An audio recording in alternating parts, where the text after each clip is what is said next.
Okay. Um, Great. Comrades. Nearly said 2014. The year seems to fly by. I was saying to some people today, the up run today is, it seems to be on everybody's mind. It's been years since we've had an up run. So I think there's a little bit more worry and concern about it than usual for Comrades. I'm getting the usual sort of flurry of stuff this week from runners that are sick, think they're sick, are injured, think they're injured. You name it. It's a mind game now in this last 2 weeks. So the first thing I want to just hear from those that are here. Is there anybody here that's sick or injured or with a niggle at this stage? Would you like to? I've got a small cold. Real or imagined? No, real. Okay, real. Okay. One of the things I was saying to Rona Kirsty, she's going to join us a bit later, is she had a bad fall on Saturday. Believe it or not, about 100 meters from the end of a run. And she can't breathe properly through her chest. She put her arm out to catch herself and her knees buggered. And I said, this week is a good week to fix anything. So if you've got a niggle or a cold or something, it's more important that you rest, see the doctor, hit it with everything this week. If you've got any sort of niggle, good time to go for a massage if you can. Use this time because what happens is the closer you get to the race, the more of a stress it becomes if you've got a problem. So this is still a good week to actually try and fix things. So I'll say for Natasha, well, you're an old hand. I mean, you've been through this, you know, you've got a strong mind. If it's just a cold, rest a little bit. You probably dose yourself with stuff like vitamin C. If your system feels run down, that's different. Then it's a good idea to go. A lot of runners go and do this vitamin bomb. Basically like an immune boost with vitamin B12 and stuff that some people use. I'm not sure if you've used that before, Natasha. No. Sorry? No, I haven't. There's some runners like Rose that swear by it, that they'll go religiously before Comrades and they'll get this injection. It's basically a lot of vitamins and a whole lot of stuff to boost your immune system. So, and you get it at a chemist. It's not every chemist offers it.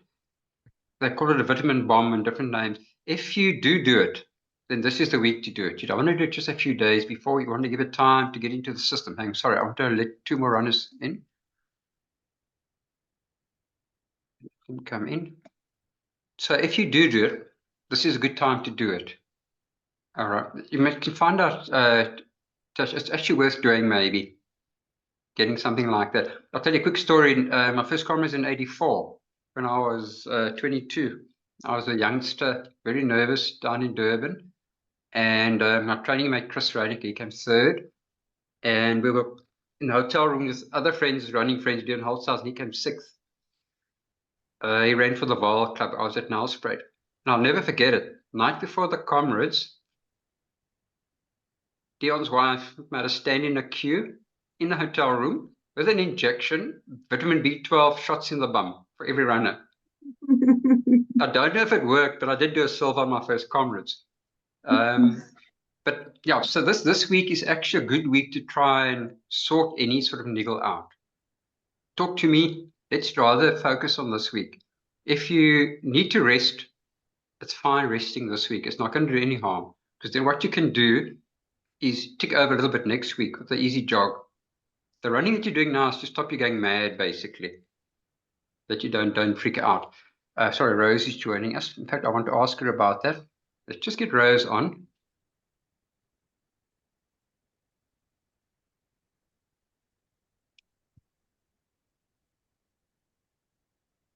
There you go, Rose. Hi, Rose, can you hear us?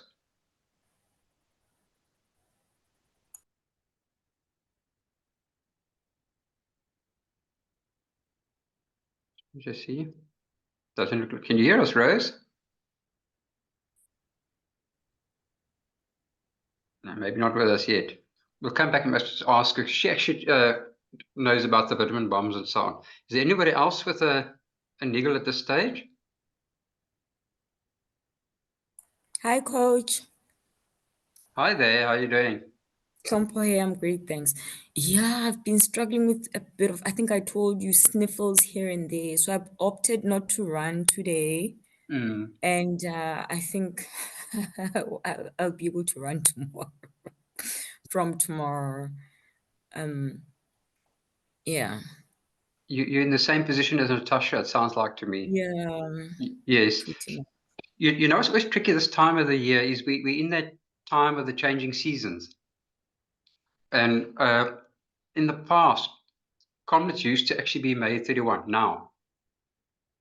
And with us moving it 2 weeks later into June, I've always found more runners get sick as we go more and more into the winter. So same information for you. Rose, can you hear me?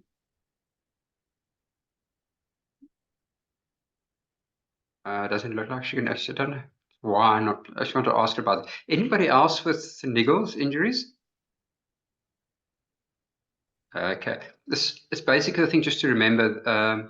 If something like it happens, we act fast, jump in and try and get it sorted. A massage if you can, even if you're feeling great. If you're feeling great, try to get a sport massage. You don't need to go early when you're injured. So if you can go for a light massage, ideally this week, sometimes a sport massage can actually be quite hard on the legs. So I'd rather do it this week. If you are doing it next week, I would say Wednesday is the latest day that you can do it for a sport massage. But you could literally, and it often takes more than one sport massage, two or three. So if you can get a nice sport massage, two or three, for argument's sake, in the next week, great, eh? You'll be amazed how sore your legs are when somebody puts their hands on and starts to work on them. It's really, really worth doing if you can get in a sports massage in the next 2 or 3 weeks. You're tapering now, so what's going to happen is coming into next week, you're going to start carb loading. Have you guys heard of carb loading? Or everybody's on mute. I'm on my own Yeah, here. you're just You're welcome eating a to lot join of in, guys, pasta. please. We are. Yeah, I want you to talk back, eh? I feel like I'm speaking to a black screen here at the moment. The carb I don't loading know. thing, great, there I we don't go. know. That's It's better. Mark. I'm carbo loading at Let's the do moment. that. There we go, better. With the carb loading, the trick is to not overload as such. Oh, there we go. I can see Wayne, I can see Tiernis. The trick is to not overload. You want to basically do the last 3 days. You can supplement your normal meals with a high energy carb drink. So we're actually talking Thursday, Friday, Saturday next week that you start the carb loading. You only need to take a carb drink, maybe say 500 mils a day. You don't want to do like we did back in the 84 in that first Comrades. We literally ate cakes, we ate, you name it, we cleaned it out. That's not carb loading. Right. It's great. Free for all, but you don't want to do that. Some of you, like Schloffe does weight training. She's actually bodybuilder as well, eh? And what I was telling her today, tomorrow is basically around about the last day. If you're doing strength work, that's the last day for doing weight work on your legs, ideally. You want to have about 10 days for your legs to recover from any strength training on your legs. You don't want to be doing strength training too close to Comrades. So those that are doing stuff like that, you can still do a bit of core stretching, obviously, is very good. But after, say, tomorrow, maybe Thursday at the latest, stay away from any sort of strength training on the legs as well. Okay. And you certainly don't want to be runners. I've had it in the past. A week before Comrades, they decide to start strength training. And, you know, if you want to give me a heart attack, try that, because that's when your legs are at the most sore, when you start something new like that. That's definitely not something you want to do. Rose, can you hear us yet? Are you there? Yep, I can hear you. Can you hear me? Yes, yippee.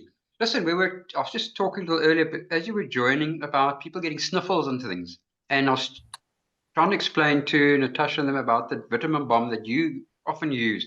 Can you just tell us a little bit about it? Yeah, so there's actually two variations you can get. You can either go to a lot of the hospitals and stuff, they have it as it's called their pink drip. It's a multivitamin kind of drip that you can actually go and get, and it's a whole booster of different things. Or what we've discovered as well, that costs about between 800 Rand and about 1,200 Rand. And depending on how your body needs vitamins, it can either go in like 5 minutes. That's if you're really depleted, or if you're actually your body's fine, it takes like half an hour with a drip sometimes. But in Centurion, what we found, there's a pharmacy group called Arinel Pharmacy, and they do it's an injection. So it's 2 injections that you get. It's very much the same kind of like mixture that they've got in the drips and stuff as well. So it's a lot of vitamin B stuff. There's they also put a natural anti-inflammatory in as well, which is quite a nice thing. I can get the whole breakdown of what's included in there, but I found that the injection actually works quicker because and they say you mustn't go like a week before, because then you're going to lose the benefits of it. So if you go 2 to 3 days before, it takes like a day to start working. What it does help with is it's not really on that morning. It's as you're going through the stuff, and your recovery the next day is actually unbelievable. It also just helps in terms of like, I don't know, making you feel better. Maybe it's mind over matter. We shouldn't leave everything to the last minute. So if you haven't done it before, it's nothing bad. It's nothing, there's no drugs in there that you can't use. It's all just a good vitamin mixture that you can put together. Just a quick question. I wasn't sure if I heard you right. I was telling them that it's better to have it done this week to give it time to work. You don't want to do it just before Comrades. Were you saying the same, or were you saying you should rather do it closer to the race? So when I've done it before, I've always done it like 2 to 3 days before, because then you get the most out of it. But my body's used to having them. So I think if you haven't done it before, you've got to, some people have had a bit of a reaction, especially with a massive dose of vitamin B and stuff going in. So maybe just consult your doctor before, if you've never done it before, to get some guidance in terms of what the best is. But I've booked mine already in for Thursday afternoon. They close at 6 o'clock. I'll be there at 20 to 6 to get my final injection to make the most of it. I need every little bit of help for Sunday. Great. Super. Thanks for it. Okay, guys, there you got it. I've used it once before myself for a mountain bike race, where I thought I made a mistake because I had it on the Friday and the race was on the Saturday. And I felt it was actually too close, basically. So I don't think I actually felt a benefit. One of the things that the pharmacist person that did it said to me when they did it is apparently it would have helped me with dehydration. Have you heard that, Rose? Yeah, I have heard that, and it's dehydration. It's basically, it just sorts out your muscles as well. And if you are going through a period of time now where you have been sick, it's got a hell of a lot of vitamin B and vitamin C in it, so it actually just builds up your immune system as well. Yeah. So it's expensive, but at this stage, when you get to the stage of the conference, you guys just invested a lot in getting to where you are now, and it's something that you can consider. The other thing is, one of my runners was saying, in fact, I think it was you, Natasha, might have been, wearing a mask tomorrow on election day going voting. I'm not sure if it was you that said that. It's me. Yes. It sounds crazy now after COVID, but actually it's not that crazy. The last thing you really want to do a week before Comrades is standing an hour or two in a queue of people. So Just remember, Neville, I got COVID at Comrades Expo in 2022. yes, I forgot to mention that. Yeah, it happened. I couldn't finish. I had to jump the bus at 70k. So we when it comes to bad luck, you've had your share, and you can talk, So consider something like that tomorrow. I used to get paranoid in my last 2 weeks for Comrades. I wouldn't walk into, I don't normally go in the lift anyway. And I mean, I can remember 1 year when I was married, I banished my wife to the spare room because she coughed. And I'm not sure why I didn't go to the spare room. I'm not quite sure why I banished her and she didn't banish me, but I was completely freaked out in that last 2 weeks, especially the last week. So it's probably none of you, the chance of anybody getting an injury between now and Comrades, if you are fine at the moment, is extremely unlikely. You've done the training. The only real risk now, prior to your going into the race and hopefully not blowing it, going up too quick, but Natasha will talk about the route just now for us, is getting sick. That's probably our biggest key worry between now and Comrades. So think about that a little bit. One other little thing off the cuff that I want to mention, I had a chat with Anne Ashworth a little while ago. I was the coach before she went pro. She's one of the CMA on the management, doing a great job. And I said to her, one thing that's worrying me with elections tomorrow and the possibility of trouble in KZN post-election, all that uncertainty, is that it might impact on the comrades and if they're having contingency plans. So I'm praying hard there isn't, if you go back to 2021, we had sort of all the trucks blocking the N3 highway for the Gauteng runners, wouldn't be able to go down to Durban. Those are going by road. So I'm really hoping we're not going to have a situation where everybody's trained for Comrades, and so I've got another guy coming. And in the last few days, we find that it's not safe or that it's just not doable. So just keep that in mind. We'll obviously monitor and watch it. If I do hear of anything, I'll let you know as well. The carbureting we've done. When you go down to the Comrade, listen to Daddy now, because I'm speaking out of experience. In 1987, I was a sponsored runner, flew down the day before Comrades, the afternoon. The club flew me down. We were trying for team prize. And I was sitting in the hotel room the night before Comrades, and I realized I had one running shoe, and the other one was at home. And true story, it was pre-cell phone days. I got into the telephone directory and phoned an old clubmate who'd moved to Durban, Richard Birthwhistle. Bummed a pair of second-hand shoes that I had to bring to me that were a size too large. And I ran Comrades with it. You don't even want to know where my mind went with that. I get teased by my family up until this day. If I go down to Comrades, it was, remember your shoes, 40 years or 20 years later.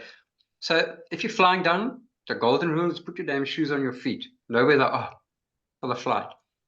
Just make sure you've got your gear packed. You'd be amazed how many runners go down and they've forgotten something at home. So you need to work out your checklist, a bit like going into battle. Just write down that checklist, what you need. I'm a last minute guy. This is also part of the way I operate. The race isn't going to happen till tomorrow. I'm literally going to bed and I think, okay, maybe I should put the stuff together. I don't have any gels for the race. I'm one of those. But winging it on Comrades doesn't work.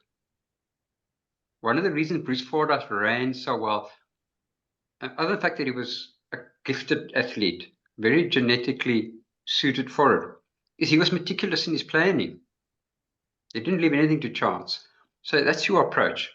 You want to try and plan for as much stuff as you want. You're talking things like, and it sounds basic, it might be a hot day, your sunblock, your energy drinks, that your watch is going to be fully charged. Things like that. You need to think about what are you going to eat the night before and where and how late. What time are you going to get up the next morning? What are you going to have for breakfast? What time are you going to leave and what time are you going to get there and where are you going to park? It's such a mission. It's almost not worth it sometimes when I was running comps. I so hate it. The rule for the night before, try not to eat differently to what you normally eat, what you normally will have. So it's harder if you're eating out. If you're making, ideally you'd be in a place where you like a self-catering where you cook your own food and you can have your own food. And then I would have something like a pork fillet, veggies, mash, etc. If you're eating out, you just got to be more careful. Don't go try Durban curries unless you're really used to it. Don't take anything strange. Have your, I hate your word to use, last supper. That sounds a little bad. But have supper not too late. You want to give yourself time to digest the supper. So if you have, it's one of my probably biggest hassle with Comrades. It's always been literally, you get up at, oh gosh, you know what it's like. You're up at 2, 3 o'clock in the morning. You're rushing around, showering, grabbing your oats or whatever you eat. You're going to have to jump into this car with some other running buddies to head to the start. And you're thinking, my bloody stomach better go now, because I know what's going to happen. If it doesn't go now, it's going to happen in an hour's time when the gun goes. And nothing wants to happen. I had 1 year when I was with one of the runners I used to coach, Greg Barnes, and his wife. And she gave me a whole lot of prunes, and it worked. We were sharing an apartment, a whole lot of us. But have your last meal not too late. Not leaving until late at night. Probably a normal time. Okay? Any questions on the meal and the food? All good, eh? As much as, look, it's much the same as before all the long runs. These long runs that you've done have all been dress rehearsals. So it's basically what you did. Whatever worked for you before your long 50, 60K run will work for you before Comrade. It'll be the same for you in the morning when you wake up. Wouldn't be any different. Don't try to go to bed. I'm spending a lot of time about that last day and the night before, but that, believe me, that's when the mind goes, eh? You don't want to try to go to bed too early that night, because you're going to just lie in bed, toss and turn. First Comrades I did in 84, I spent the night walking up and down the beach. Not very clever. I was too nervous. So get your feet up, relax, read, watch TV. You need stuff to distract you, but don't stress. I don't think I've ever slept more than maybe an hour the night before Comrades, and I've done 10, and it's never affected me on the day. I'm whacked the next night. So don't worry, it's pretty normal. You won't sleep. I can almost guarantee, except you're an exceptional, unusual person, and you can cope with it. Particularly when you're doing first Comrades. It's quite normal. The things to remember then is what's going to happen is going to happen. The training is done. You can't affect it now. It doesn't help actually sitting and playing mind games and what ifs and worrying about it. Relax, enjoy the experience, enjoy the vibe. You've got a plan and you're going to carry it out. But sitting there and running it over your mind over and over is not going to help at all. You'll get nowhere with that. Most people go down probably about 2 to 3 days before the race. Most of you. It is handy driving the route, but ideally not the day before the race. That's the day you want to stay off your feet, if you can. So if you're going down the day before, you fly down the day before, it's probably not worth driving the route, to be honest. But if you're down a few days earlier, then you could drive the route 2 or 3 days before. And you'll see quite a lot of people doing it. It's a very good mind focus, and it's guaranteed to scare you. It's absolutely guaranteed to scare you when you drive and you realize how long the climbs are and how far the route actually is. But it's great because it just breaks that confidence, makes sure that you have a good dose of reality and realize, this is going to be tough. It's going to be a big thing. At the expo, another thing, it can get quite busy. You don't want to spend your whole day at the expo. Or I'm not going to use a touch, that was bad, like getting COVID. But you don't want to get fatigued standing on your feet. It's such a vibey place, the expo. So what do you want to do is go in, get your number, maybe get some souvenirs, take a walk around, and hopefully you're out in an hour, hour and a half. But if you're walking around there 4 or 5 hours, it's not ideal, especially if it's a day before Comrades. Then you want to stay away. The expo can sometimes, the Durban expo, can get very busy. I've stood in queues there and been sent away when the computer crashed and come back again. And I envy these green number guys who just walk past, stroll into the green number tent and they sign in. So I ran my 10 Comrades to get my green number, but I've never run in my green number. So I've always stood in the queues. Never managed to go and actually enjoy the green number table inside where they welcome you. But the funny thing with the expo, it gets very busy often early on, and very often by the afternoon before the race, it starts to get quieter. Would you agree, Natasha is local there? Yes, I think the afternoons are better because everyone rushes to go in the morning, so yes, try and get there. I found it's a bit of a rough. and you go later on, you'll often be lucky and the queues are quieter and you can get in easier. Those who go to Pietermaritzburg to register, it's a breeze. It's much smaller and much quicker. You won't have a problem at all. Coming back to the night before, I've got, this sounds bad, I've got one lucky pillow and I've had it since the 1980s still. It's been washed and rewashed and recovered and I don't know how much, but I can travel with it. I can sleep anywhere with it. So when you're staying in a strange place, it's often worth take your own stuff with, such as your own pillow, things that you're familiar with. Try and keep your environment similar so you can sleep well. Little things like that can actually make a difference when you do it. Race logistics, when you go to the expo, you're going to get a comprehensive kit. It's going to have everything in it. Your little goodie bag with a detailed brochure. It's actually so complicated, explaining all the access points, the start, the finish, and so on. The things to look at is where your club tent is, that you know where to go at the finish, because it can be quite difficult if you don't know. So try and find out and check exactly where your club tent is. You want to know how to get to the start. Look at your batch and where you will be and where you'd like to get to for the start. You want to know the finish area. Then if you've got supporters and people on the route, then you're going to be looking at along the route for where they can get in and out. If anybody here need help with that advice, anybody got seconds going in and out?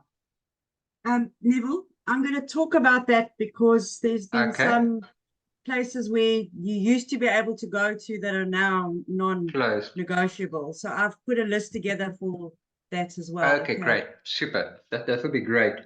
Then I think before I chat about the actual race and how to handle it, let's chat about the route. And let Natasha's now done all a long run. She's the Durban girl, Belito. Everything is flat in Belito, so it's all up and down. So can you take us through the route a little bit? Because she's actually done it 4 times this year, the big sections of it for her long runs. So she knows what the changes are, etc. Thanks, Natasha. Welcome. Before that, should I just quickly talk about the spectators and that, or do you want me to first do the route? Do the spectators. Let's do that. Okay. So basically what, Anne Ashworth is now in charge and she's made a lot of changes, I think, for the positive. And we've got quite a bit of a rapport going with her between my club. There's a lot of feedback.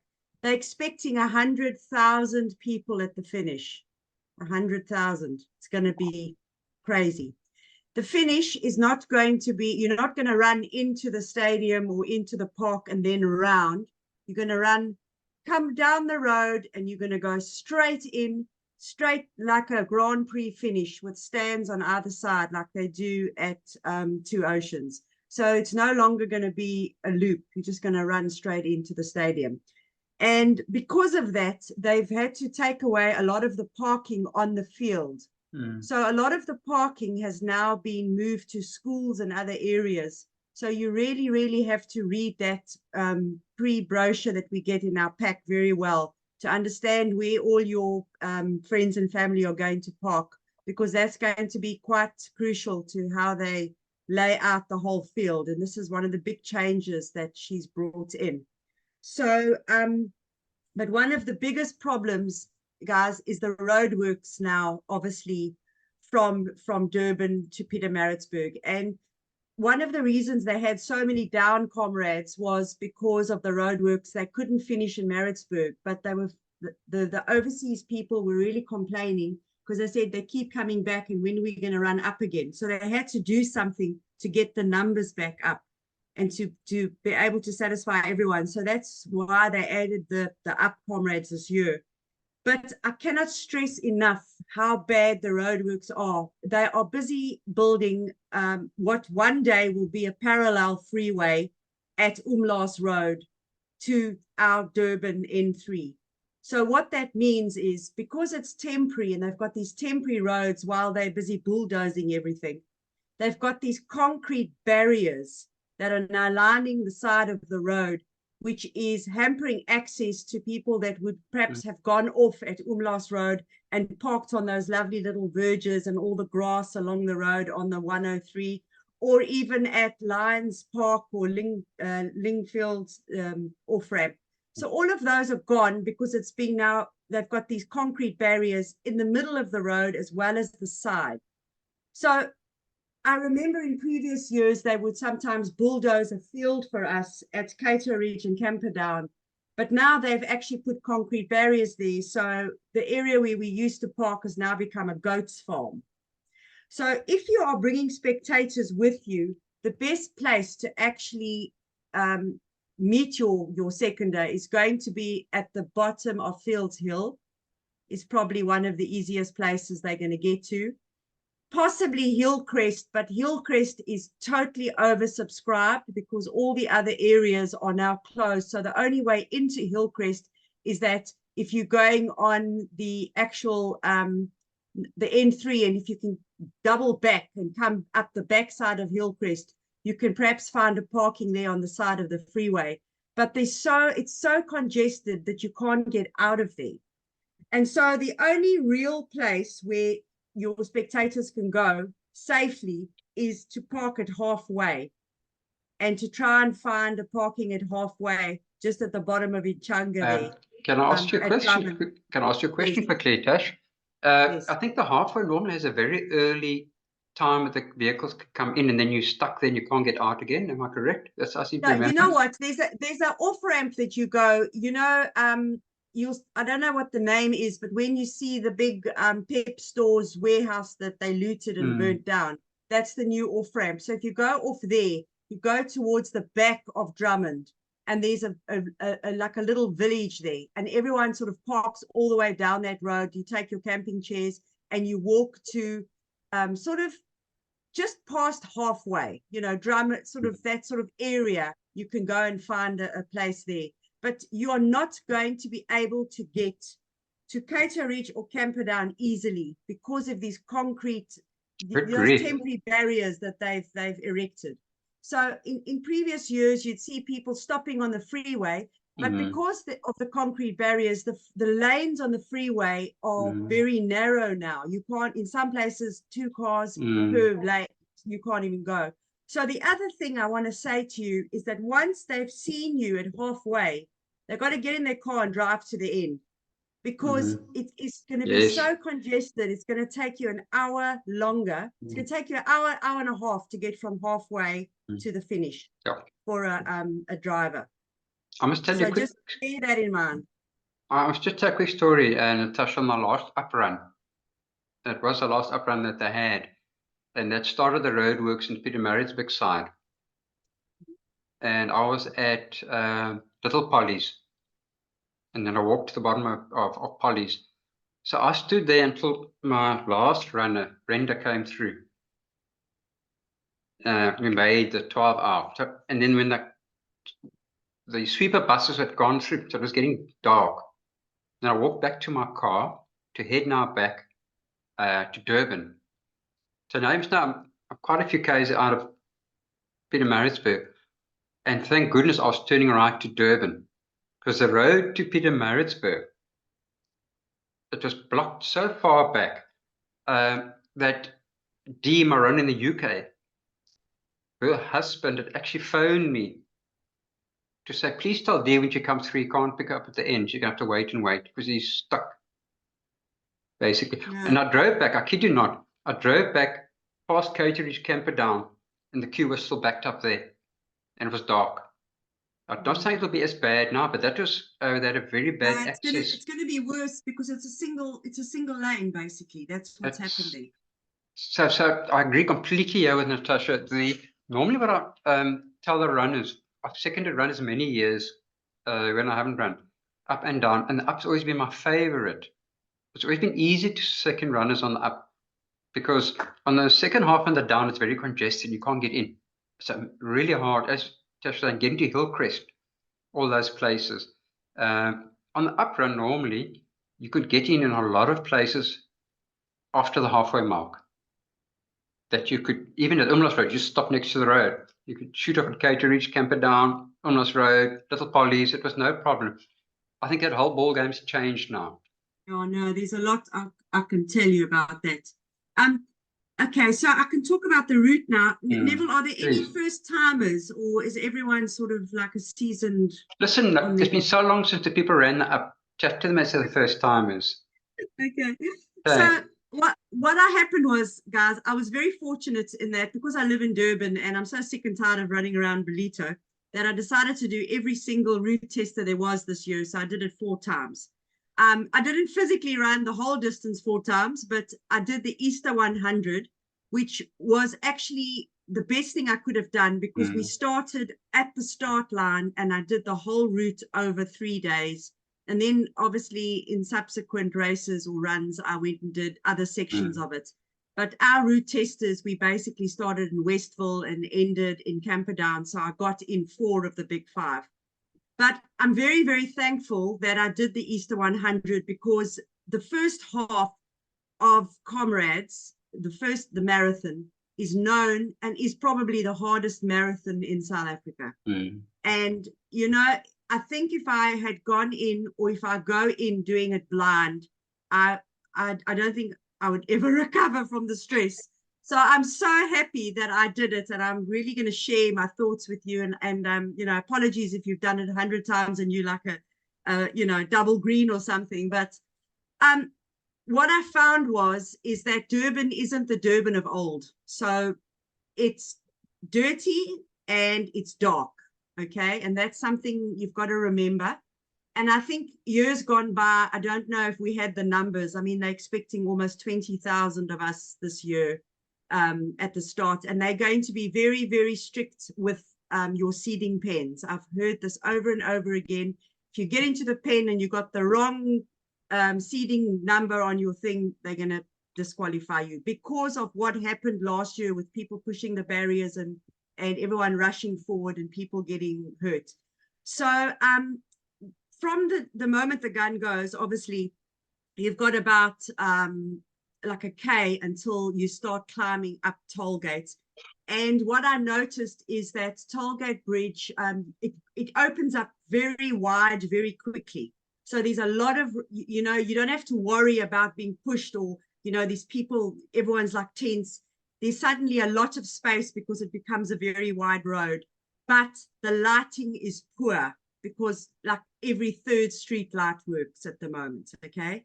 So just be careful when you start and in the excitement that you're not going to trip over something like plastic packets or someone's gel or something like that, because obviously the rush to go up. And then, you know, you sort of climb up to Tollgate Bridge and you're going down and you sort of you all funnel into a very narrow little turnoff to now go up into Sherwood.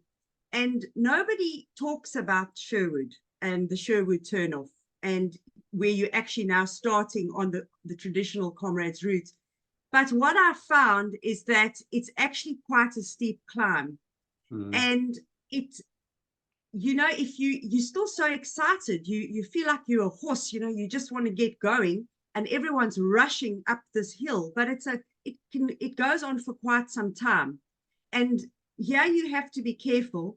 And that's got a middle maniki. I don't know what you call that in English. And the pavement is broken in bits and pieces. So the road is going to sort of be split into 2. And I would assume that half the crowd will go on the one side and other half will run on the other side as you go up towards the garage and down into 45th cutting. And once you get over 45th cutting, you're going to have a gentle down for about 400, 500 meters.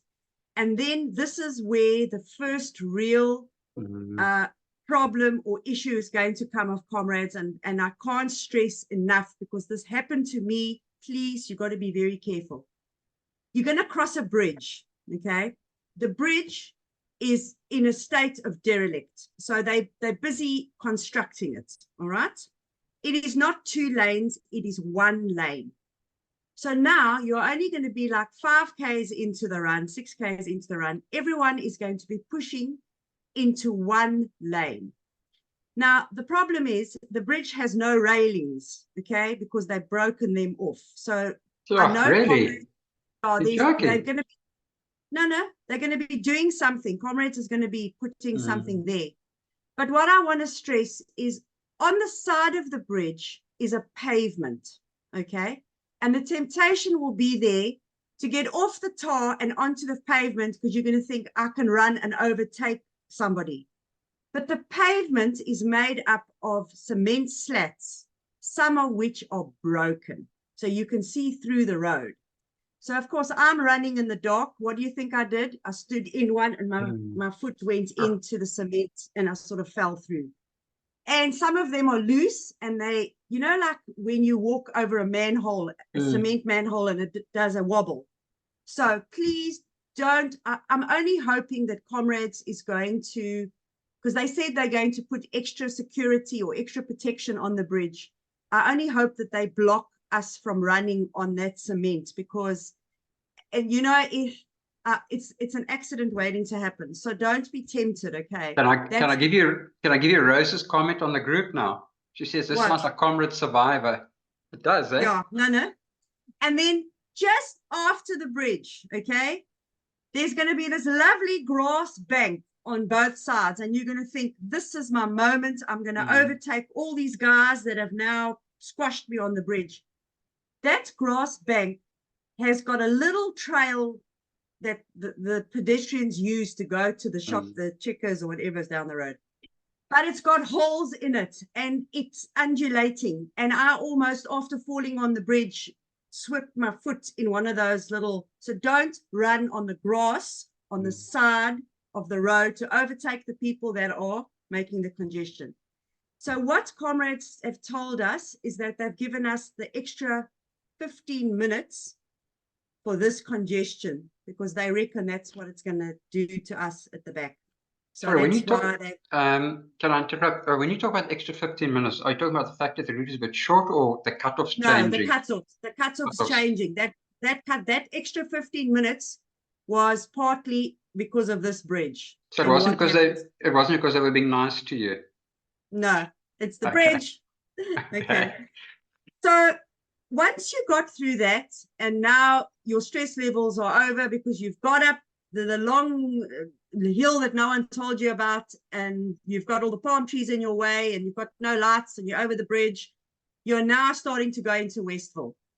And Westville is one of those nondescript places where for the first time you're running and it's boring as hell, and you suddenly think to yourself, why am I doing this? Like, it's the first time you think, okay, maybe this wasn't such a good idea, because it's like, it's not here. It is a hill, but it isn't a hill. So you feel yourself climbing, but you don't realize it. And it's quite poorly lit, and it sort of goes on forever. And you are like waiting for cowies because you know it's coming, but you're not sure where it is.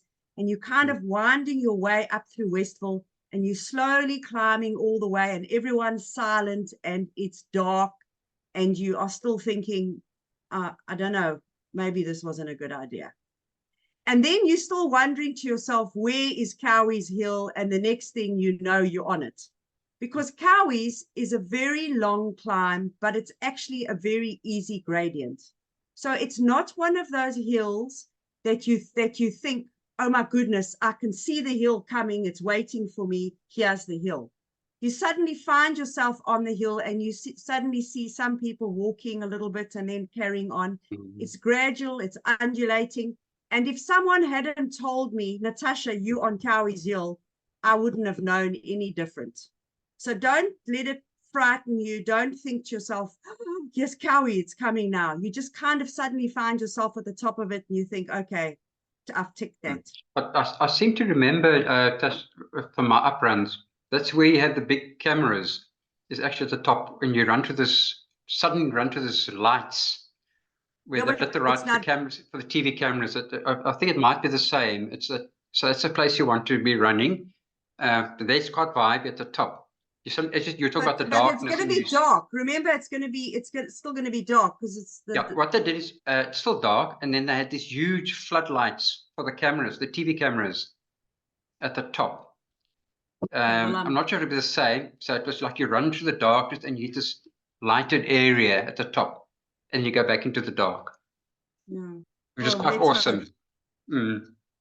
So then once you get to the top of Cowies and, you know, you kind of, it's not that bad and Sorry, you think, Natasha. wow, yes, Natasha, yes. sorry. Can I just ask, is it possible for you when you talk to the names or, you know, the places we're into, maybe mention the distance that we've done? Like, you know, when you go Westville, you've done 5Ks. Is it possible? Or is it me asking for too much? Yeah, no, I'll try and Please. remember.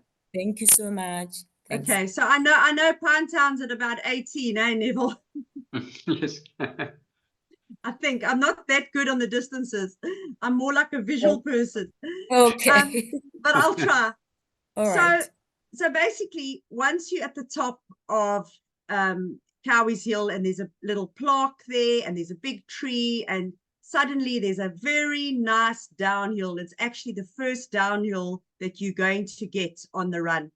And you can open up a bit and just relax and run all the way down for about 500-600 meters into Pinetown.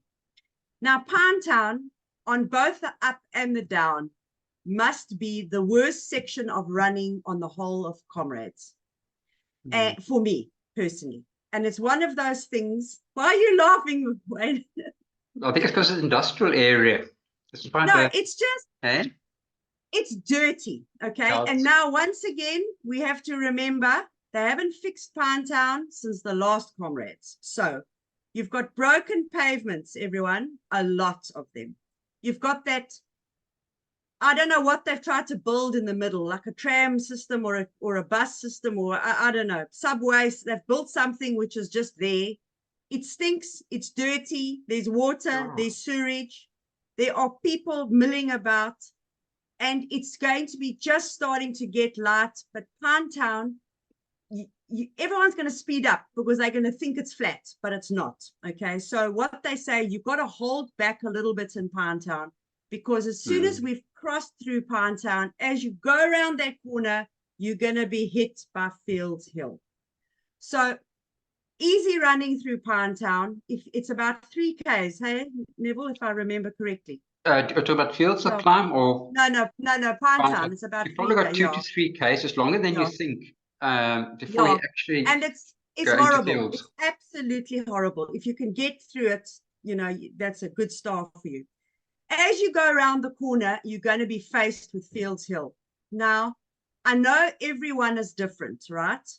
And of the 5 hills, in my personal opinion, I find Fields Hill is my nemesis. I absolutely hate that hill. It is long. It goes on forever. It's got a horrible camber. And it's just one of those hills because it's ugly and it's early on in the race. And you just, if you can get over Fields Hill, half your battle is won. So the good thing is when you're facing Fields Hill, at least we are running up on the left-hand side. So that it's not as steep as the right-hand side, which I ran. Because of the route test, we face the oncoming traffic and we run on the side closest to, let's say, Westville. We're going to run on the side closest to sort of Toti side.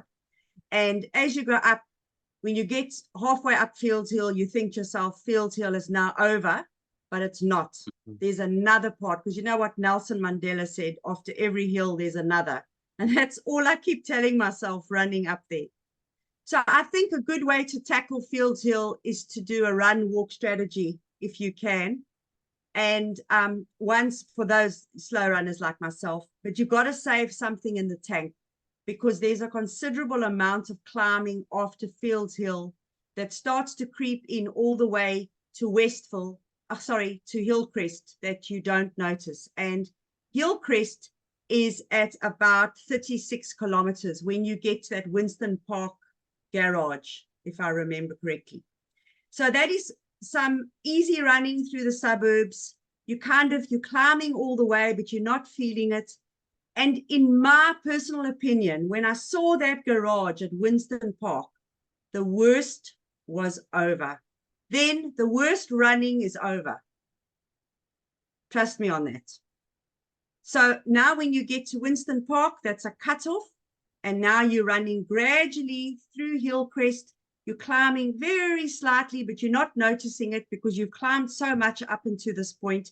You're still feeling fresh, and the crowds are very thick, very, very, very thick in Hillcrest. You've got to remember, all those worms and tunnies are going to be there buying their bacon and egg rolls, because we're going to get there, the back runners like me, between 9:30 and 10:30 in the morning. The front runners much earlier.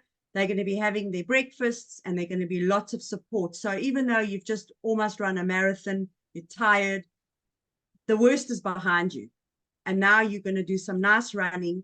And suddenly, as you go past the Woolworths and the Hillcrest Mall, you go over the hill and down you go for your second very nice, lovely, beautiful downhill run, which they call Heartbreak Hill in the other direction. But on this direction, you've got such lovely running. And like I said before, you know, some of the hills, you see it in the distance, you know it's coming, and you prepare yourself for it. But with Botha's Hill, there's no preparation. You're running down this hill, you're thinking, oh, this is still a good idea. And suddenly, there it is. And you're straight into Botha's Hill. Once again, in my opinion, I find Botha's Hill the easiest of the 5 hills. It's the shortest. It's over very quickly, and there's only 2 steep bends that you can walk if you can't run. Once you get to the top of Botha's Hill, you'll see there's like a shop that sells secondhand furniture and like all sort of knickknacks. It's a bit Indonesian shop. And by then, Botha's Hill is finished. It's a short, sharp little hill, and it is not difficult at all. Especially, well, I found it easy. And from there, you start to gradually recover a bit. You're still feeling strong. You run past Kersney. There'll be a very big table there. The Kersney boys will be there. And then out of nowhere, there's this big boulder sort of sticking out in the road. The road turns around the corner. You go around a blind rise, and then it's the biggest downhill ever. And you start running down into the valley. And from there, all the way to the climb of Inchanga is easy, happy, fun running all the way to halfway, okay, just before Inchanga. Now, certain sections of this road have been retarred, resurfaced, and it is beautiful, firm, lovely, spongy, new tar. Tash, I see Marla's asking if there are markers for these big 5 hills. I seem to remember that there are boards saying Unite Fields Hill, Botha's Hill, as far as I recall. Yeah, those little. Okay, super. But only at the top. I don't know if Comrades will put them at the bottom. I can't remember actually if it. Polly's, I know I can remember seeing the sign, you know, Unite Polly's. Yeah. I can't remember for the others. Once you over Botha's Hill, I mean, for me, once I hit Winston Park, the section between Winston Park and Inchanga is very easy running. You know, that's my best part. I'm like, oh, this is so lekker. Even though you've got Botha's Hill in the mix, it's an unnoticeable hill because you're still feeling strong, and it's not a bad hill at all. Then the back of Botha's, you're going down into the valley, and certain sections have been retarred, which is lovely because it's clean, fresh, wide, flat, tar, no potholes, okay? But only sections of it, not the whole thing. But as you come down to the halfway, I remember running past that hotel at halfway, and I remember my running friend that I made that day on the route said to me, isn't this road magnificent? And I looked down and I saw the tar, and I for the first time realized. And that tar then went up into the back of Inchanga. So they are making efforts to fix that road. Now, that was 4 weeks ago. So they might have done even more work by now, but it's really lovely because previous years, you know, they were sort of eating away at the sides and people were sort of, it wasn't very nice. So then you start to climb into, you know, you go through Drummond, lovely running, and you'll start to climb into Inchanga, which was all very nice. There was no drama. Just be careful. What I've noticed more and more and more of, with all the little homesteads in the area and all the children coming out, even on the route testers, they would run up to us and they want sweets and they want to touch you and they want to talk to you. And I remember on Comrades 2022 coming down there, that sort of in Changa village, they had a Musha party and they were just all in the road, and like they were so excited to see us runners. They were like lunging at us. And so just be careful that you don't have some of these drunk people into the road in front of you, because that did happen to me once or twice coming down the back of Inchanga in 2022. So the spectators will be very, there'll be a lot of spectators there. And I know they're gearing up for us because they've been cleaning up there and they've been mowing the lawn on the side. I've been seeing them doing all these things. Then, of course, very nice running continues past that school with all the special needs children. And then you get to the T-junction of where I'd say the turnoff at the end of Inchanga, where you start the Harrison Flats. The Harrison Flats part of the road has not been fixed, but it's not bad. There's no issues. I really enjoy that part of the road. And then obviously coming into Cato Ridge. Cato Ridge, I would imagine on the day, there's 1 or 2 potholes coming into Cato Ridge. That has not been fixed yet. On the day, I can imagine that will be very, very busy because it's one of the few places that people can still get to. And then there's going to be a very big water station there. The physio stations are there. There's a lot of club tents there. There'll be a lot of spectator support as well at Cato Ridge. And then from Cato Ridge, this is now where a lot of the changes have taken place that people who are Comrades, old runners, might find this interesting. So obviously with the roadworks on the N3, they've changed the Umlaas intersection, because what they're trying to do, they're trying to build a parallel road one day to the freeway, which is going to be the Umlaas road, which is going to be the feeder road to the south coast. So at the moment, they're sort of halfway through this kind of spaghetti junction thing that they're trying to build there. And what they've done is they've taken the shortest possible route for this road to go.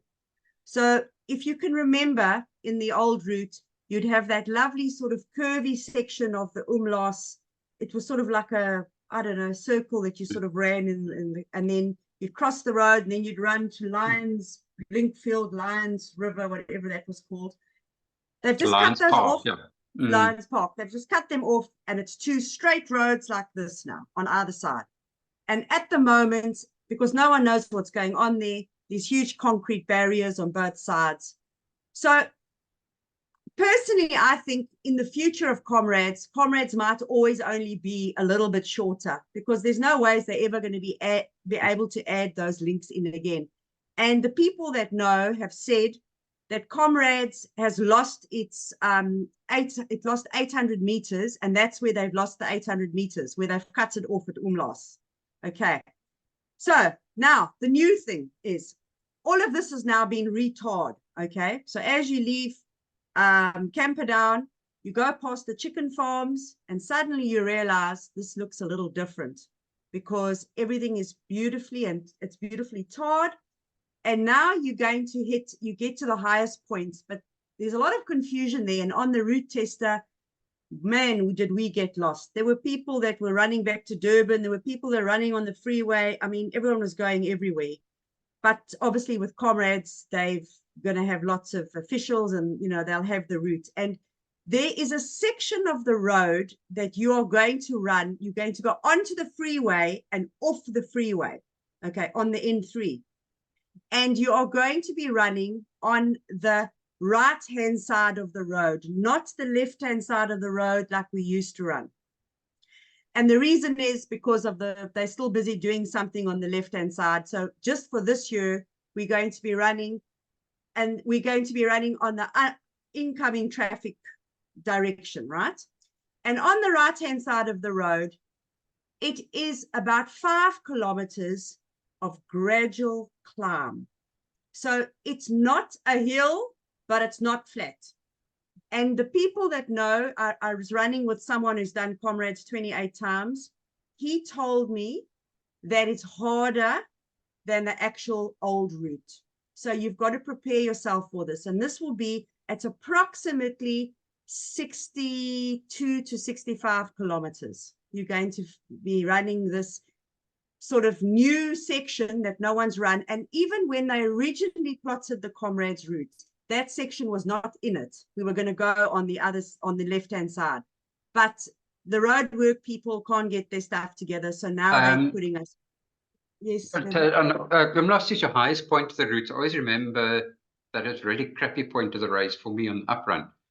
But you had a gradual pull going up there. Is there a climb there now on the new section? Is that what you're talking? Yes. So what they're saying is they're saying that the climb, it's not a climb, but the gradient is steeper than the previous run.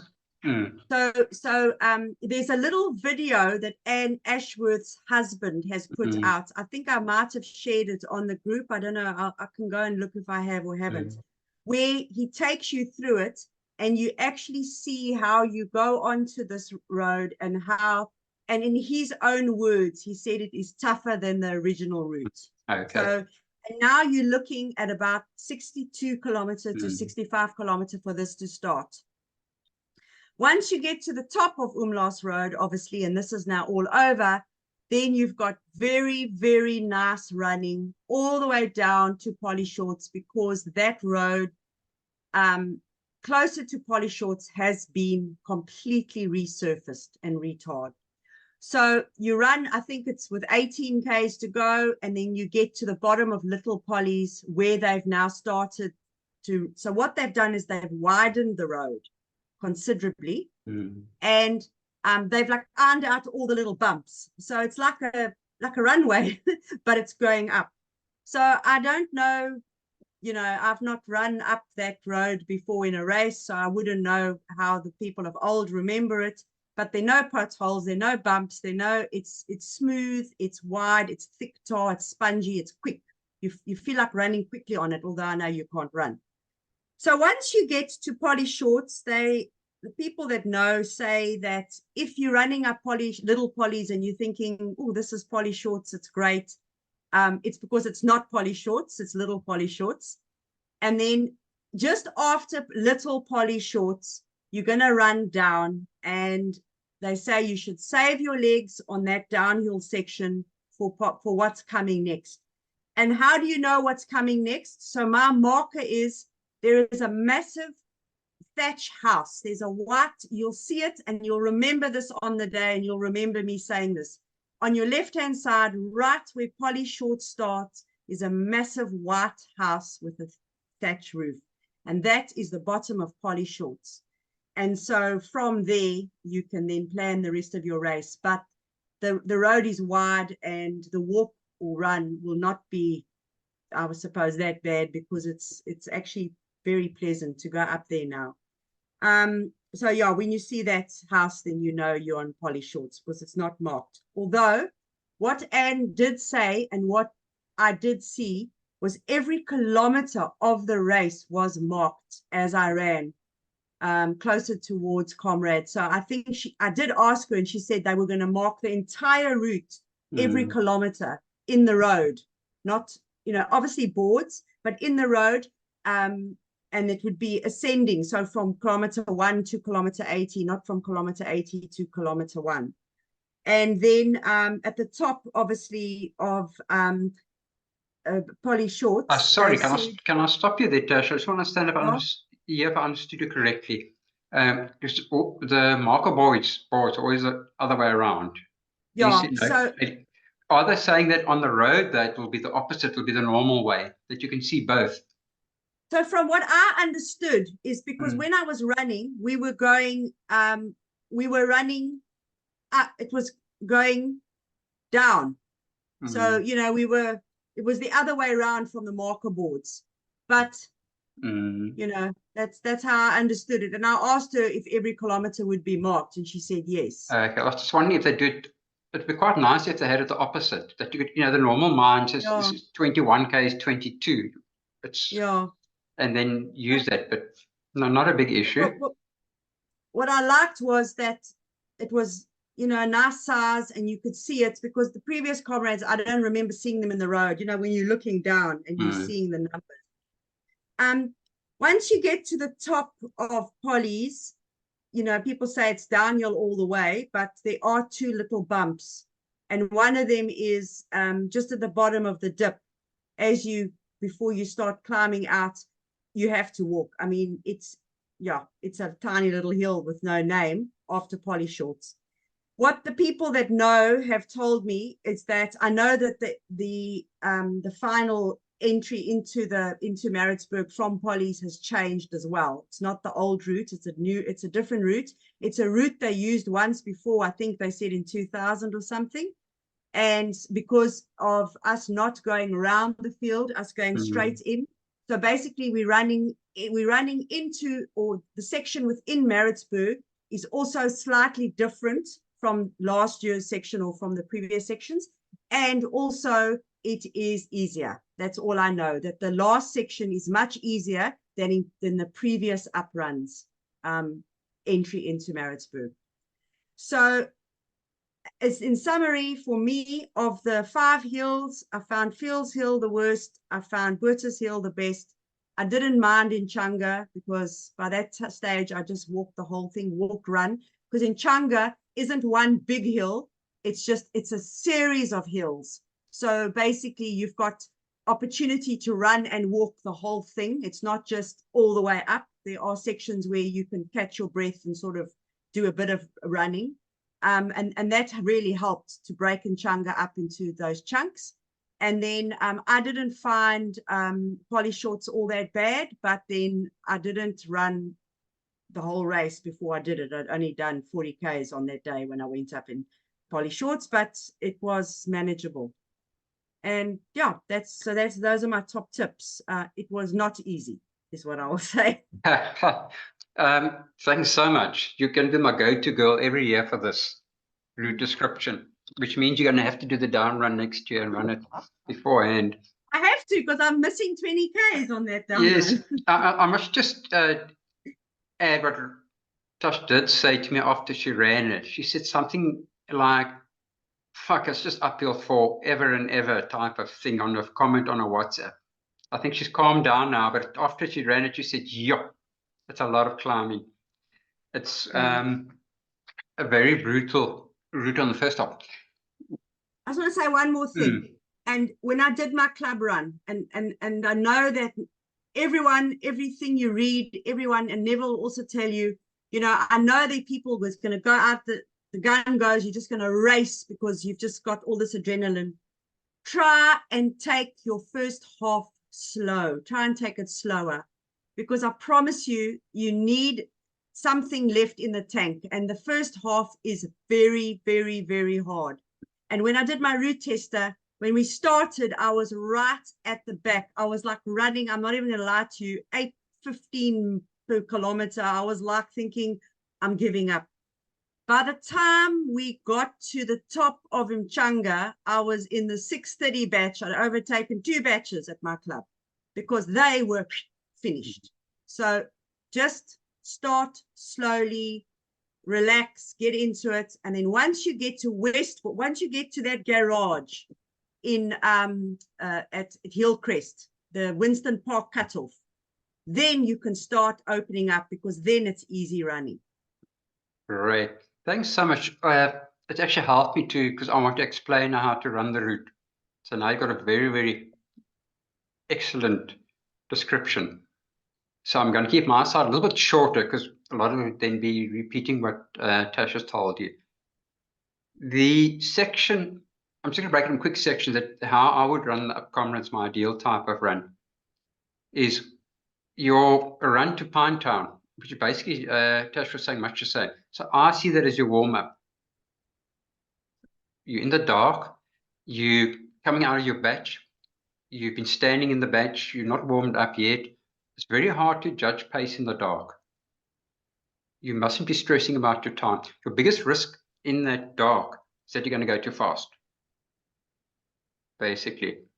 And Rose will remember, I said to her when she, on her first great Comrades, Rose, can I pick on you? Are you there? I'm here. I'm going to pick on you as an example. Am I allowed to? I know what you're going to say. I didn't listen. I know, It took you know me what I'm many gonna years. say. The very first Comrades that I coached, Rose, was for an uprun. You know where I'm going now, eh?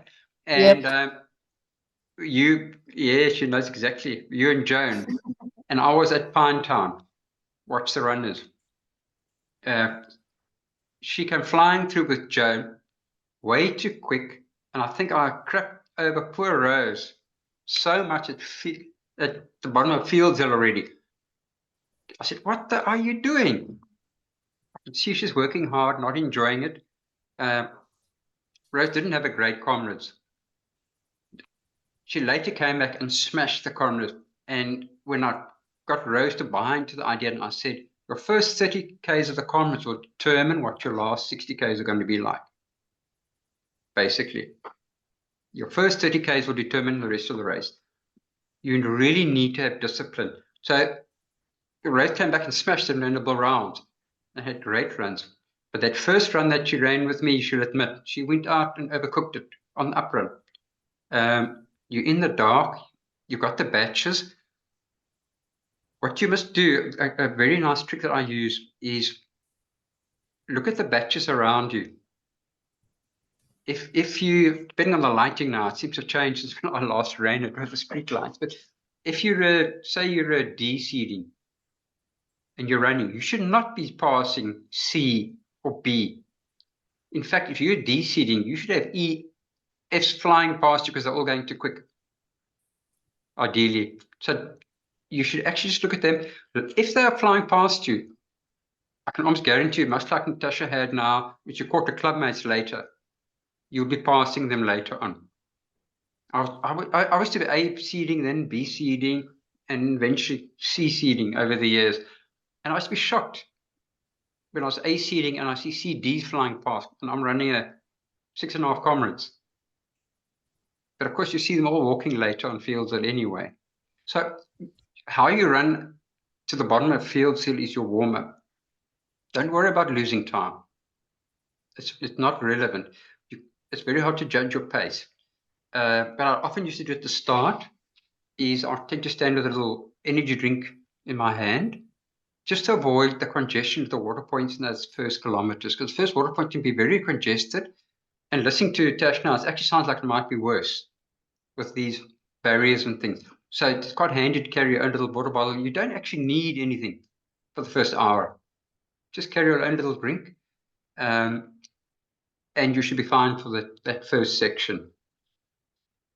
Don't think that first 20 is easy. You're going to have climbs up Tollgate, 40th Cussing, Westville, and they're all in the dark. Natasha was mentioning it earlier. All nasty little climbs that you're not always aware that you're climbing. But if you're going slow and you're warming up, then it's actually not a problem. And as she says, you'll actually be first aware of a climb really when you get to Cowies. But Cowies is still fresh, still fun, not a problem. Don't go rushing up it. The race starts where you're going to go into Fields Hill, and again, I agree completely with Tasha. I said, when you go Fields Hill, the people that have started to fast, you're going to be amazed how they're going backwards already. And you're not even really, you're far from Maritzburg, you're not even out of Durban yet. And the race is in for a long day. So Fields Hill is a great place for most of the people to start adding the walk-run strategy. Don't fight the hill. It's a very, very long hill. Treat yourself when you're about 3/4 of the way up. Take a look back. You'll be amazed when you look back and you see all the runners I think you can almost see the sea. It's an amazing sight if you look back. Unless you're the tail ender, then look forward. But the rest of you look back. It's an amazing view. But don't break yourself on Fields Hill. Pace yourself, add in the walks. If you're breathing hard, take a walk. It's way too early to get excited. If you get over Fields Hill safely, then you're well on your way. There we go. Beck says he knows all about it. Slow at the beginning is best. Quite right. After Fields Hill, the running gets better. Burgess, I would disagree a little bit with Tash. I found it quite hard. But I think when I ran it, I was pushing. So I would normally by then, I tended to start my up runs a bit too fast. So by the time I got to Burgess, I was working too hard. But in terms of the overall picture of the race, actually Burgess here shouldn't be so bad if you're running it properly. You should go up quite easily.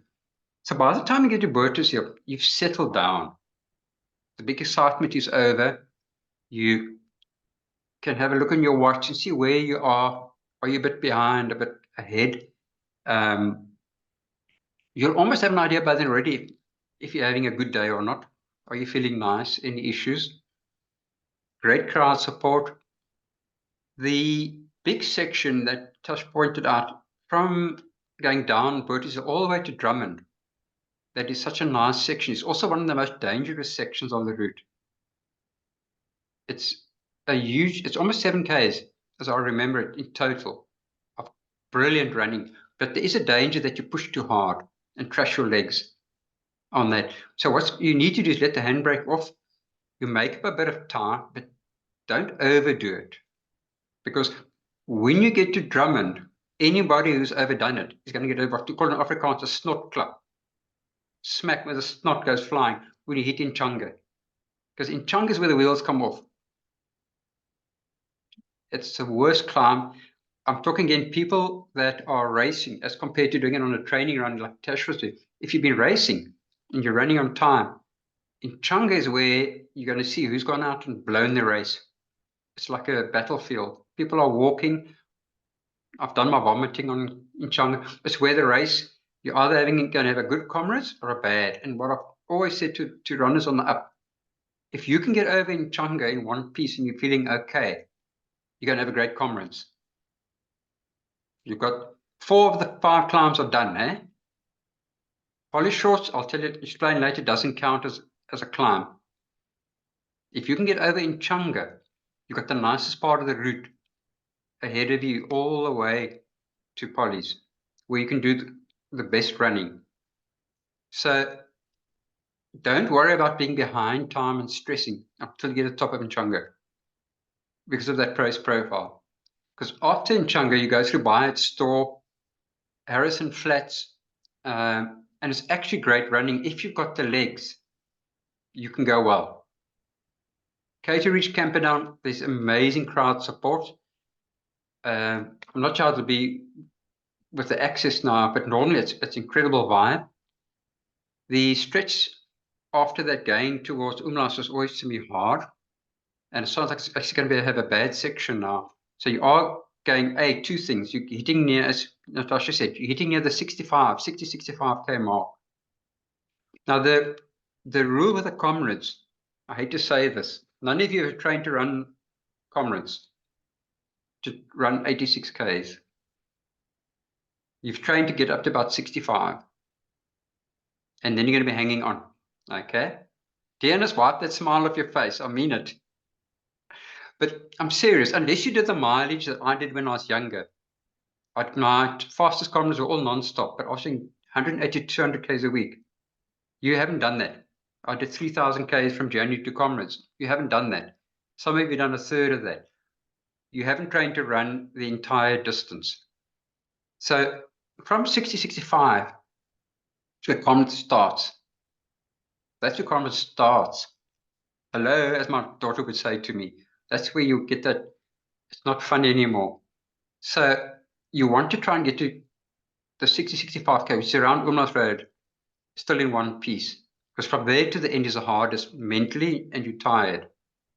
All right?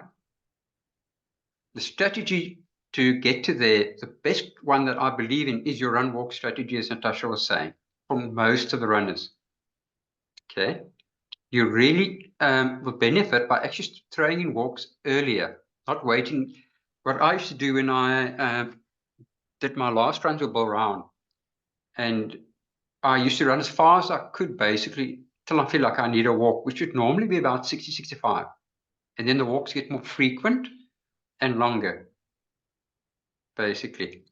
Then, it's a bit of a side story, but you might understand where I'm coming from. And in 2011, I stopped training in February. I had an injury at the Broncos Plate 32, and I decided not to do the Comrades. Would have been my 10th. Week before the Comrades, I got an email from the CMA saying I had a C seeding, even though I hadn't qualified, based on my Bull Round the year before. And I said to my brother, what do I do now? And he said, well, come run it with him. He finished it, with 1 minute in hand, 11 hours 59 the year before. And I said, but I'm not spending all day on the road with you from dark to dark. And if I go, I'll do a Balrawan. And he just, brothers, he just told me what I can do with myself. So I went down to Comrades, decided to run it. And I knew that I'm going to cramp. It's a given. I'm prone to cramp and I haven't trained. That's definitely going to happen. But I also said to myself, I'm still a relatively fast runner. I was comfortable running on the flat at 5 minutes okay, under 5, downhills 4:30. But the moment I hit a hill, I slow down dramatically because I haven't got the fitness. Then I'm up to 6 minutes slower. So I thought to myself, for the first time in my life, I'm going to have to change my whole strategy and box clever. Because it's like going to ring in a boxing ring with a bigger guy, and I've got to be clever. So I thought, what I'm going to do is I'm going to walk the moment I feel discomfort. If it's 100 meters from the start, then it's going to be my first walk. But my running is going to be my pace that I'm comfortable at. You've all got a comfortable pace that you're happy at, that you'll be doing the long runs at. So let's, for argument's sake, it's 7 minutes okay. Then running at 8 minutes okay, you actually feel uncomfortable. I've had several of your runners who run the slower runners, and you said at the long run, you actually struggle. So I said to myself, I'll run at the pace that I'm comfy at. The moment I struggle, I'm adding in a walk. And what you immediately do is you bring down the overall intensity. You extend what we call the collapse point. Nice name, eh? But basically, you want to get as far down the road as you can before you're in big pain. So you extend that to get further down the road. I went out extremely slowly.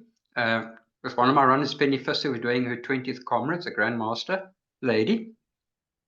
And Fieldshill, I had my first walk. I mean, I've never in my life walked so early in Comrades. And it was amazing. Look back at the runners. I walked 20, 30 meters, carried on running a bit, threw in a few walks. Did the same at Porter's Hill. I went through Drummond on my Balrawan pace. Started cramping on in Chunga. And every time I hit the flat, I was running okay. Every time I hit the climb, I cramp and I walk. And I'd run, walk. And I did an 8:52, did my Balrawan. My brother came in, he improved by a minute. He came in 11:58, and I said, hey, brother, where have you been? I've been waiting for hours. I got away with, obviously, I had some ability and experience, but what actually saved me was the strategy, the run walk, using it so early. So unless you're a guy like David Holiday or somebody's going for silver, most of you will benefit by adding some walks early on to get past the 60, 65K mark. Little Polly's, it's actually a mean hill to my mind. It's surprisingly tough at that point.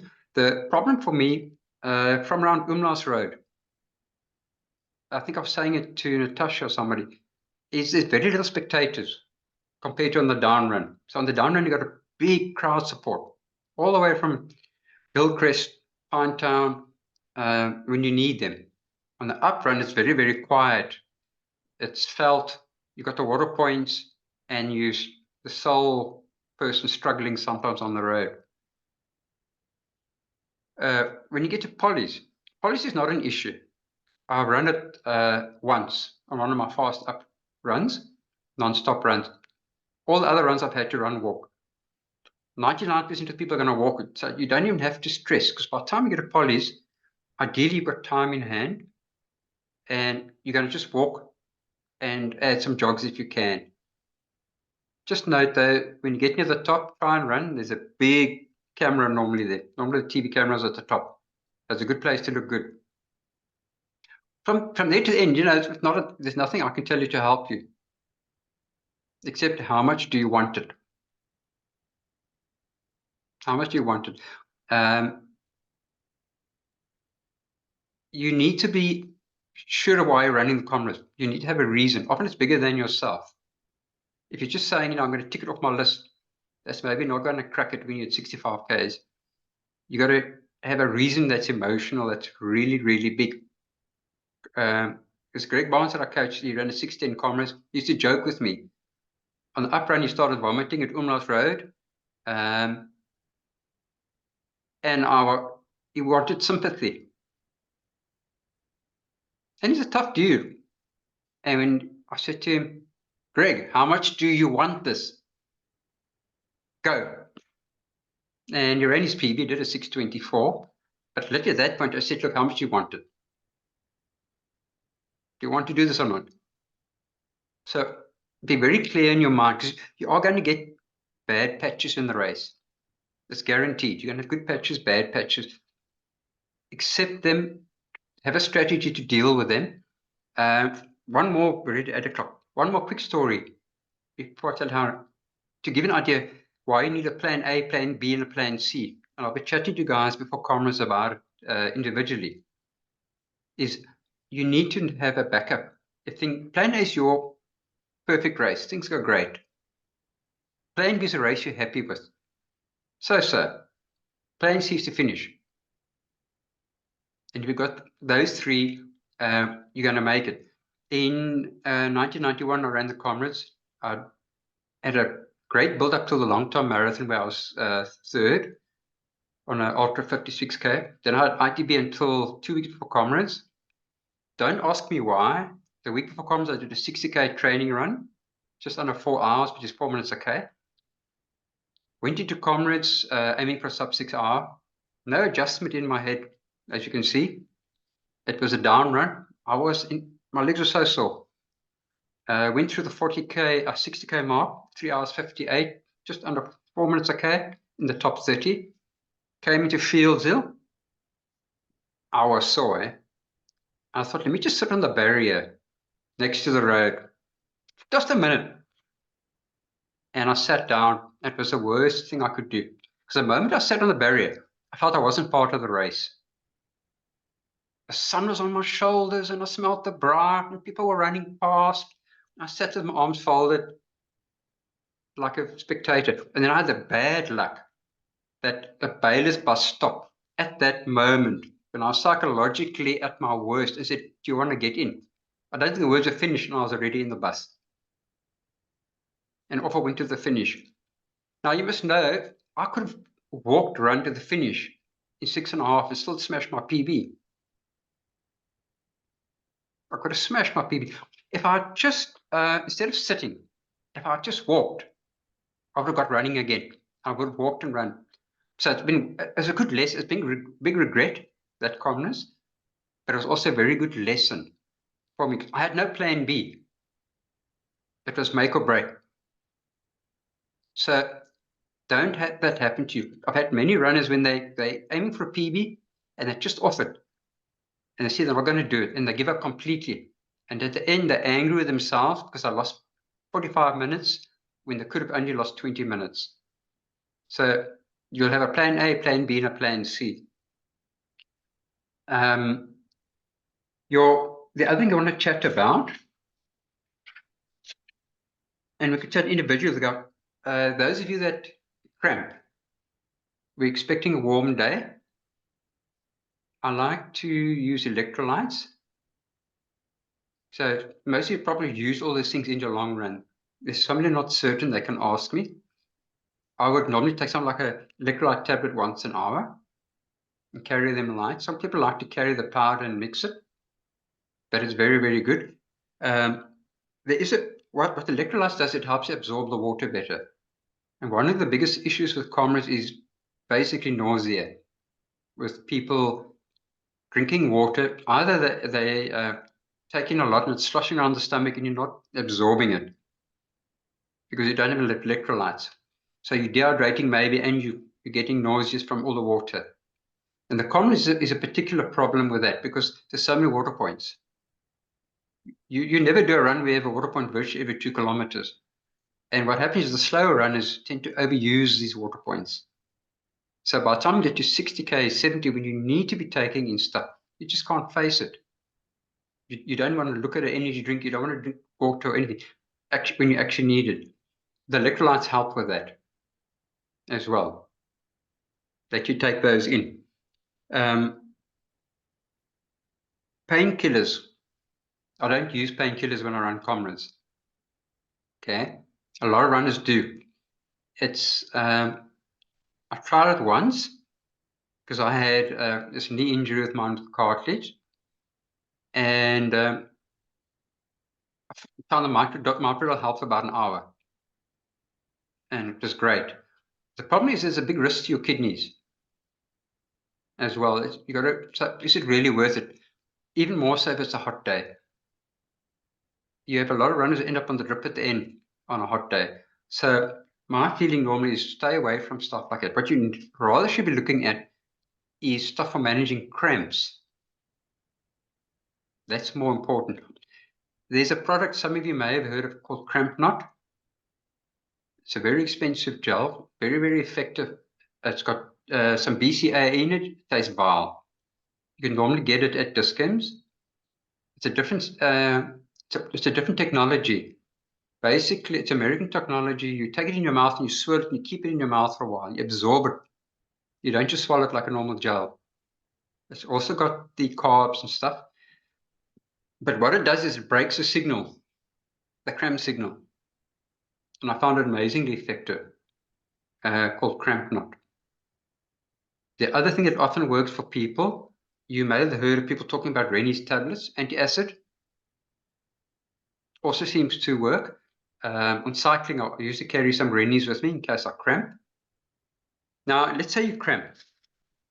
The thing is, how do you deal with the actual cramping?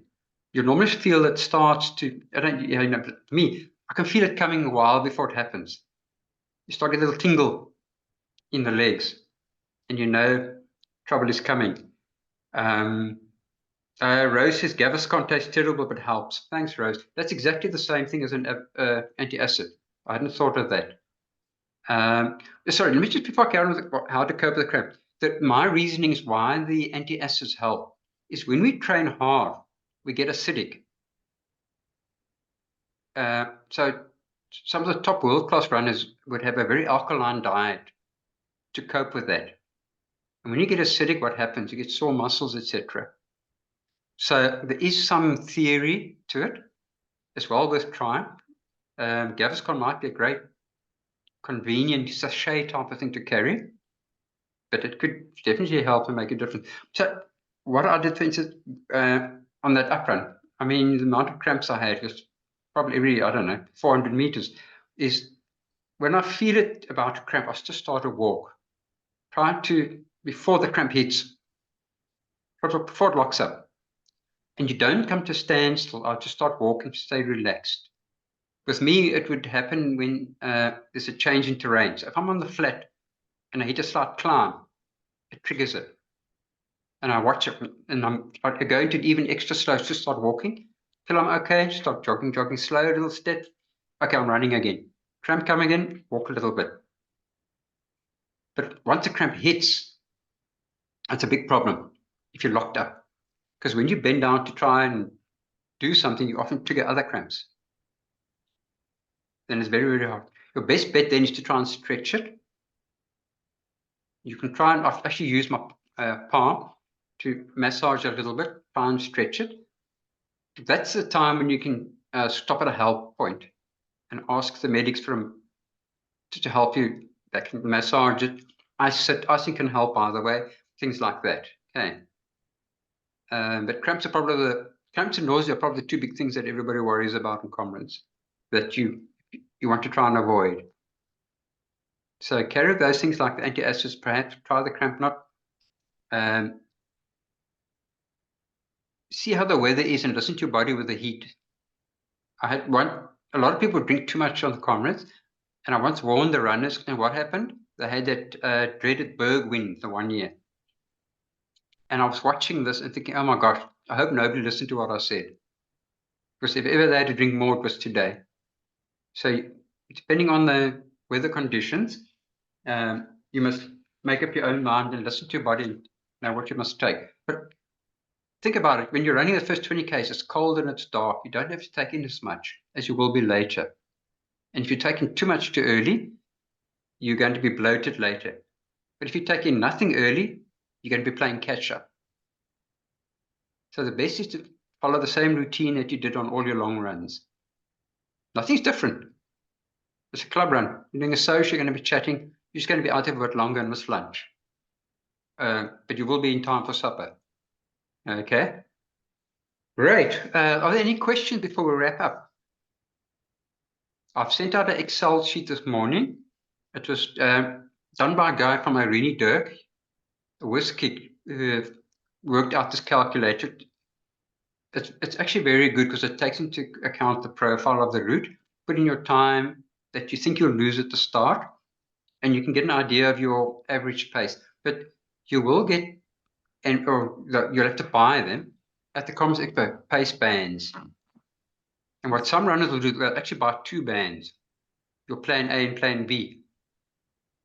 And then you just wear them. And that takes into account the terrain and stuff. And it's a nice, easy way to carry it and remember it.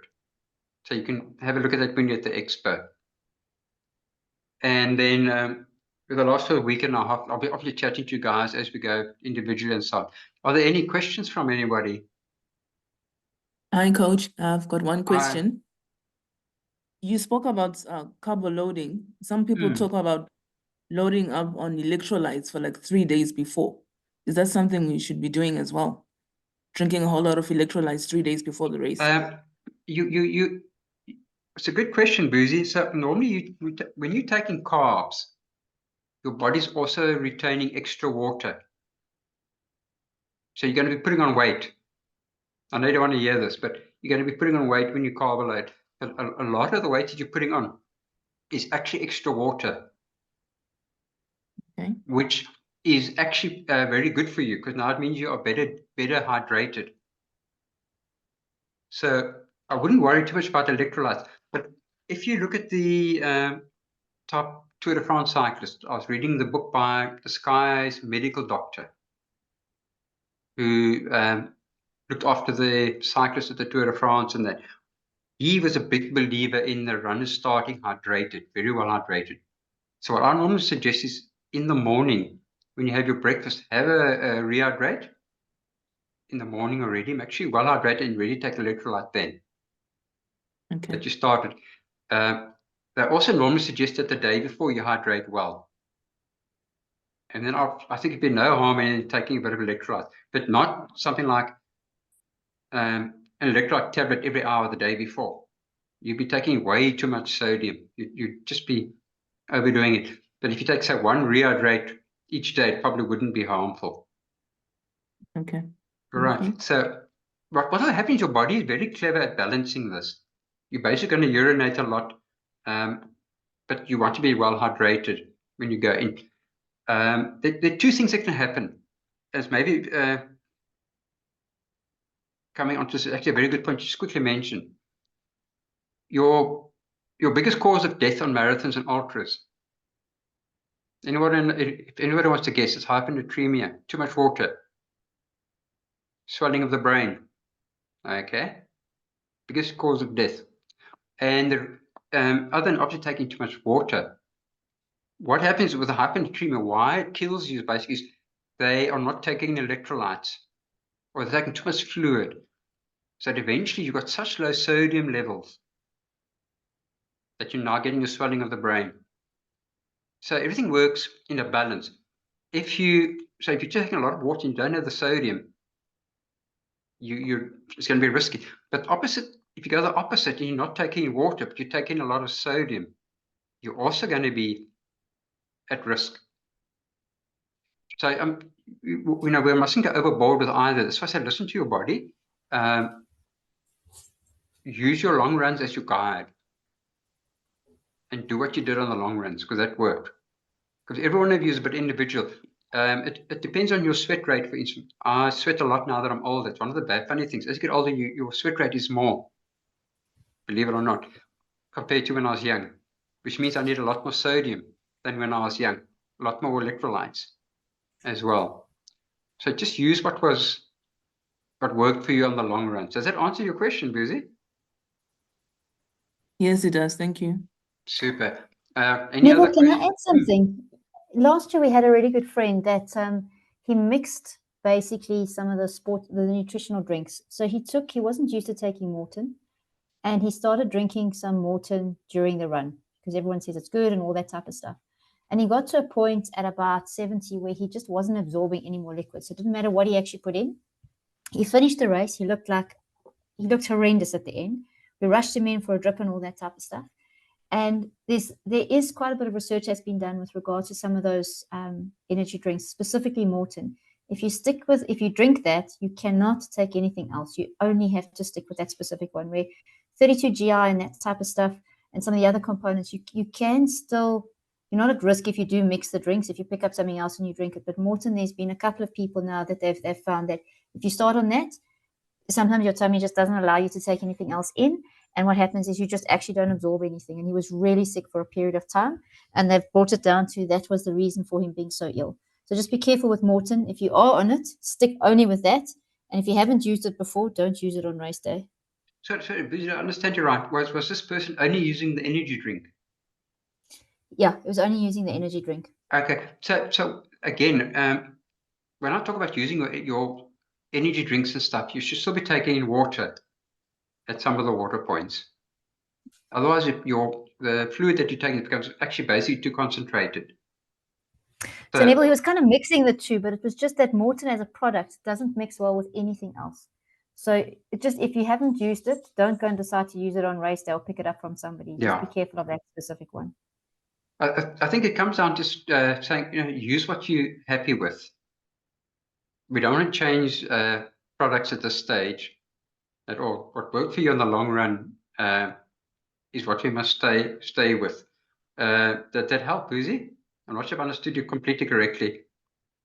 Yes, it helped. Thank you. Okay. Amalia, you asked a question that you typed out and I missed it. Yeah, I was just asking about just the the start. Obviously the first time. So how early should we ideally be there? Just to, of course, yeah. How early? Should he be there? Sorry? He wants to know how early he should be there, and I can answer that. They say Yes, an thanks. hour before this year, if possible, an hour before, because it's going to be very congested because it's the first time they've had so many runners. So, and they're going to be very, very strict with going into your seeding pens. Well, so, Marley, I don't know if you're planning drop and go or whether you're expecting the person to stay and watch the start and then go. Normally, I suggest drop and go. Basically, stop, say goodbye, let your family say goodbye to you, and then if they want to get onto the route, then they must get going and not get stuck there. Yeah, no, I think that's perfect. Yeah, because I was worried about getting there at 3 a.m. in the morning. Yeah, definitely. I'll tell you, 18 past 8, but last horror story. But these are all little points that you must remember. When this guy that I coached, Greg, in 2010 ran these 6-hour 10 Comrades, he came 31st. We drove to the start together. We stayed in Mshlongo, and it was a down run. And it was the year of the World Cup. And as we came out in Changa, I was driving, and my Tom then said, head straight up onto the highway. He said, no, go into Durban. It's much quicker. Every road in Durban was barricaded because of the World Cup, but Tom did not know that. We were in a panic. My brother eventually phoned me. He was running his first Comrades, and he said, hey, Boet, he's standing at the start. Where am I? And I said, well, actually, we're trying to get up Durban still. It was a nightmare. We got to Pietermaritzburg that the roads for the off-ramp, on-ramps into off-ramp, going into Pietermaritzburg were all backed up. People trying to get to the start. And I said to Greg, we had a driver, Chris, and I said to Greg, the only way we're going to get to this race, we jump out and we run to the start. And we were probably about, I'd estimate 6 or 7 Ks from the start. We were on the highway still. We jumped out, and what we did is we'd run, and when you see the traffic's moving, we jump into a car. And the moment the car stops, we jump out and we ran. We literally made it without a minute or two to get into our pens, into the A seeding. And bang, and the gun went in. He ran his PB610. Totally warmed up, but not the stress you ever want to have. So even an hour before can be cutting it fine if you run into that sort of traffic trouble. Because then you lose half an hour. I would even be happier be a bit longer, getting the earlier hour 20 maybe or something, Depends how far you are from it, but rather be safe than sorry. with that. If you get there very early, they are selling, I don't know the store, but there was coffee, soup, and stuff. Just one last thing as well. So when you're in the starting pen, if you get there very early, try and relax, often sit down. Don't stand there for 2 hours on your legs, if you can help it. Okay. You want to save your legs as much as you can.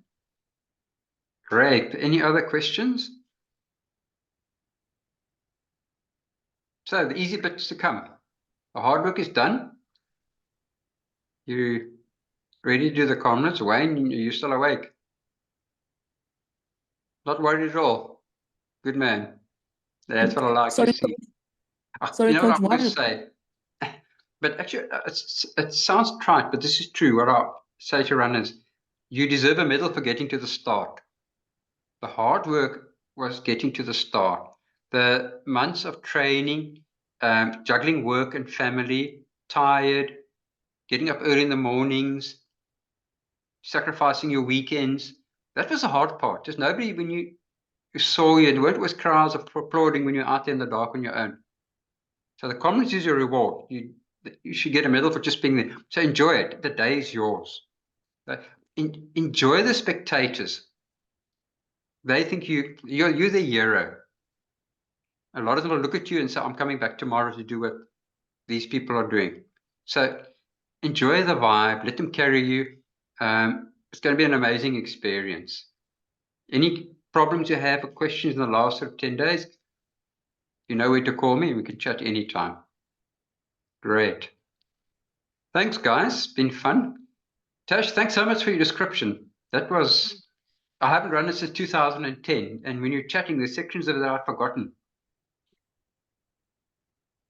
So thanks so much. Very fun. You're welcome. Super. Thanks, guys. Have a good evening. We'll chat again. Thanks. Thanks very Thank much, you guys. so Thanks, much. Neville. Cheers. Thanks, Neville. Have a good evening. Talk soon. Bye-bye. Cheers, guys. Thanks, Neville. Thanks, Natasha. Bye. Thanks. Bye. Thanks, Neville. Good day. Pleasure. Keep going. Thanks. Cheers.